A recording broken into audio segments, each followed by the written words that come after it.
Greetings everyone, peace to you all. Welcome to another episode of Praiseworthy Reviews, where we go through video games to see if they're excellent and commendable. Today, we will be reviewing Shogun Showdown, a turn-based roguelike with a Japanese-inspired setting by developer Roboatino. As usual, we will be evaluating the game based on 5 criteria: fun factor, educational value, cultural value, spiritual value, and cost. For context, prior to this review, I have finished the game to the credits. So without further ado, let's jump in.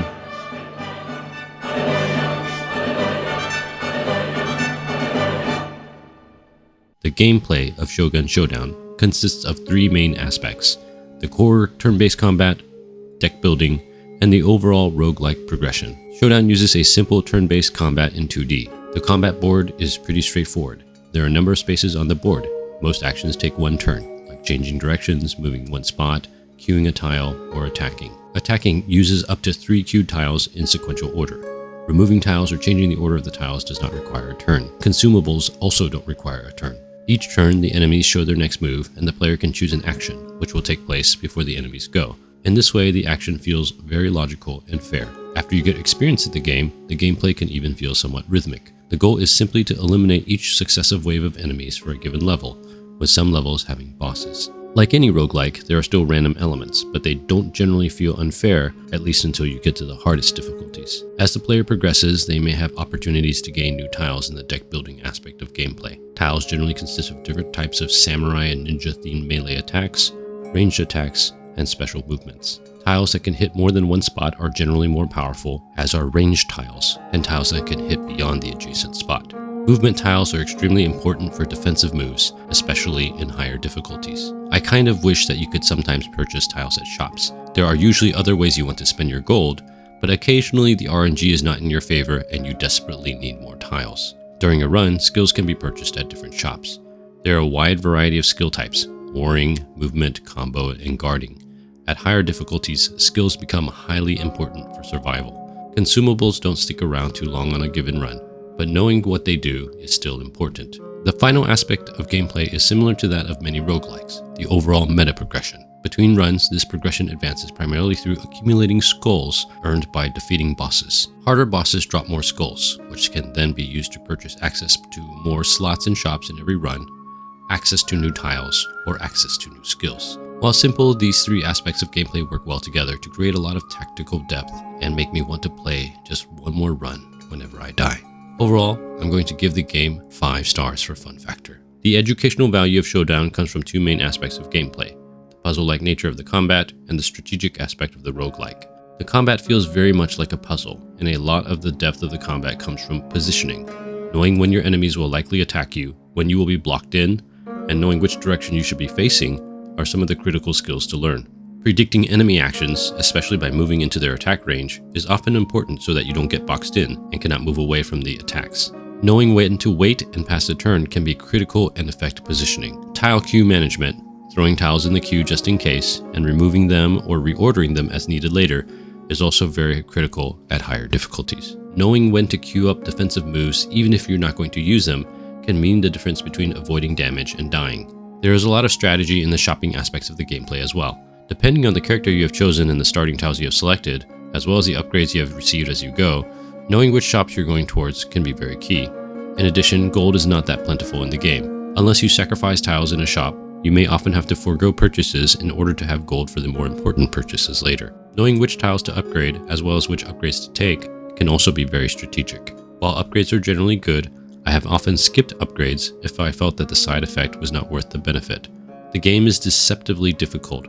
Although the gameplay is very straightforward, at time of recording, only about 4.5% of players have finished day 7. Overall, I was quite satisfied with the depth of tactical and strategic learning, so I'm going to give the game 5 stars for educational value. The art of Shogun Showdown is a rather simplistic, pixelated style. There is no blend of 2D with 3D, no 2.5D, no parallax effects. There is just simple 2D art, 2D backgrounds in a 2D overworld. The animations are simple pixel animations, but they are sufficient and generally make it clear what is going on. The music of the game conveys a sense of the Japanese setting while being rather retro and electronic. There is no voice acting, which is not a surprise given the indie nature of the game, but even the text dialogue is minimal. Like many roguelikes, there is little or even no narrative to speak of. with the exception of the tidbits at the end of a successful run. I feel like more could have been done with the story. Perhaps this is unfair of me, given that games like Slay the Spire also have almost no narrative, but I guess I like my games to come with an engaging tale that captures my imagination. Shogun Showdown released in September of 2024, and at time of recording, it has an overwhelmingly positive rating on Steam. Overall, as a work of art and for its average cultural impact, I'm going to give the game 3 stars for its cultural value.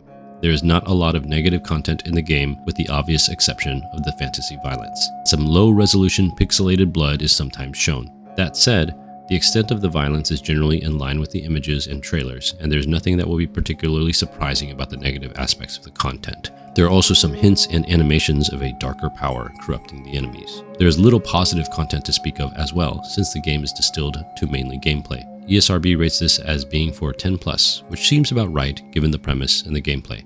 There is no meaningful message to speak of. As a result, there will be no biblical themes video for this game. Given the mostly neutral spiritual aspects of the game, I'm going to give Shogun Showdown 3 stars for spiritual value. Shogun Showdown is a game that is relatively light on cost in most ways. For the time poor, each run takes about 30 minutes to an hour, depending on how much you think and how fast you play. It took me approximately 22 hours to beat the main campaign of defeating the Day 7 boss, with Day 6 and Day 7 taking up a little more than half the time due to their difficulties. For the time rich, there's still a lot to do. There are achievement-like stamps to obtain for every character, a challenge level in red and an ultimate level in black. Completionists can attempt to defeat the Day 7 boss with 5 different playable characters. Shogun Showdown, after early access, costs $14.99 USD and can sometimes be found for about 20% off, which is excellent value. Overall, based on the content value, ease of play, and asking price, I'm going to give the game 5 stars for cost. Shogun Showdown is an addictive roguelike deck builder with well-balanced gameplay that, in my opinion, obliterates the competing roguelike deck builders. With many of the more frustrating RNG elements of typical roguelikes removed, Showdown manages to capture the best aspects of roguelike deck builders while minimizing the sense of bad luck. Based on the criteria discussed in the video, I subjectively assign Shogun Showdown the rating of Genre Gem. That's all I have for you in this video. Bless you guys. Thank you so much for watching. I really appreciate it. If this video blessed you in some way, please consider watching some of my other videos, subscribing, or sharing with me some of your thoughts in the comments below.